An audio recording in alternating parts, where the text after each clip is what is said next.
Okay, here's your quick earnings watch list for Salesforce CRM ahead of today's aftermarket report. It's distilled from analyst previews and recent company moves, so you know exactly where to focus. Let's start with the high level. At least 4 key numbers you should watch. First, revenue.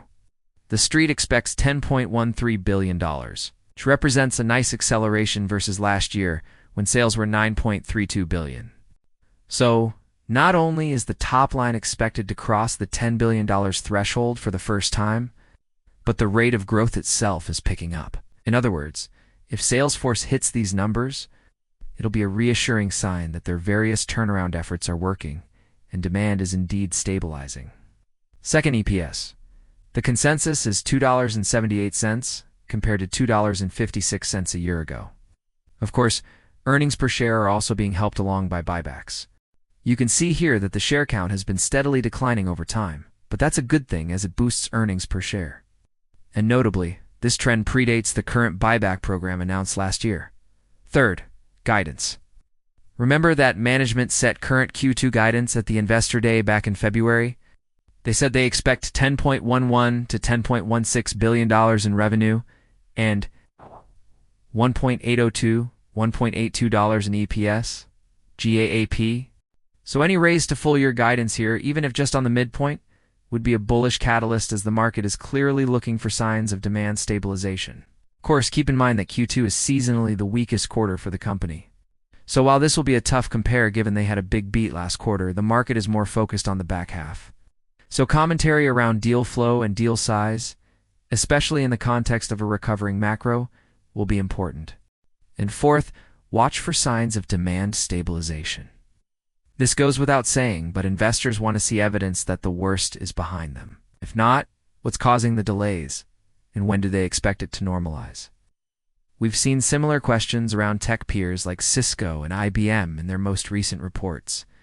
With those 4 high-level items covered, let us get into our 3 key themes, and then finally some stock reaction triggers to watch out for. So starting with there are 2 obvious segments to focus on.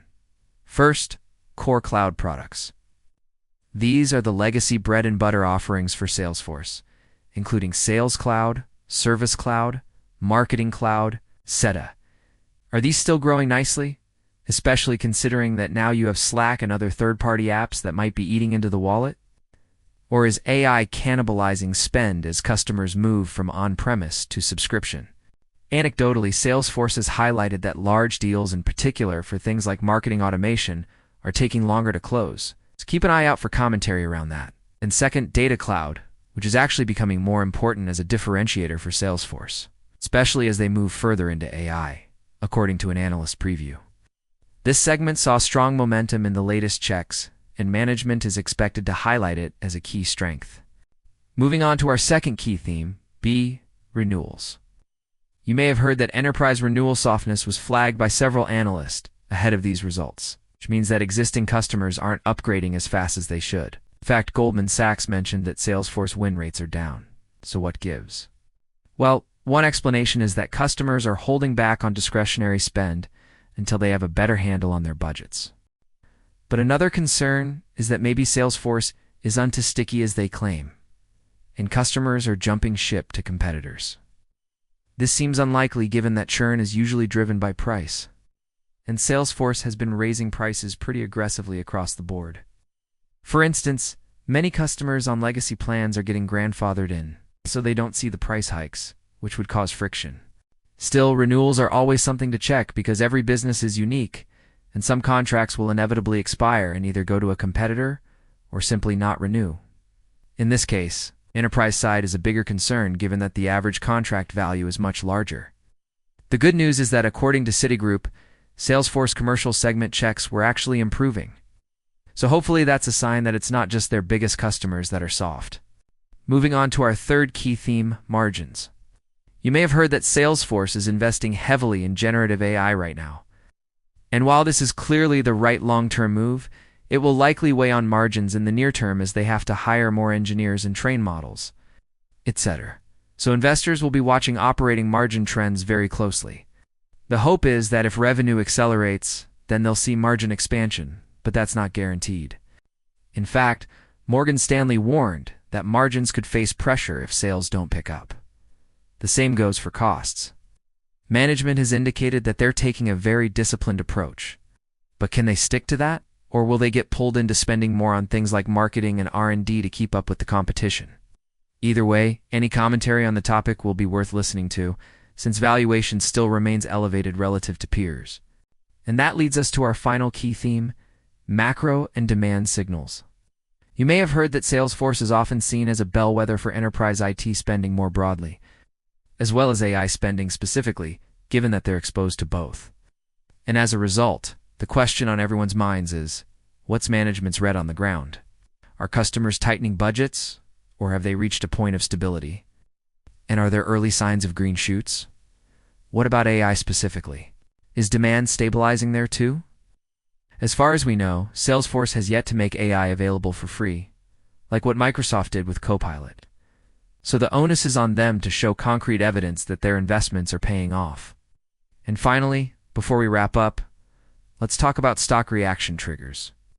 The street estimates are currently sitting right at the midpoint of guidance, which means there isn't a lot of room left for upside surprises.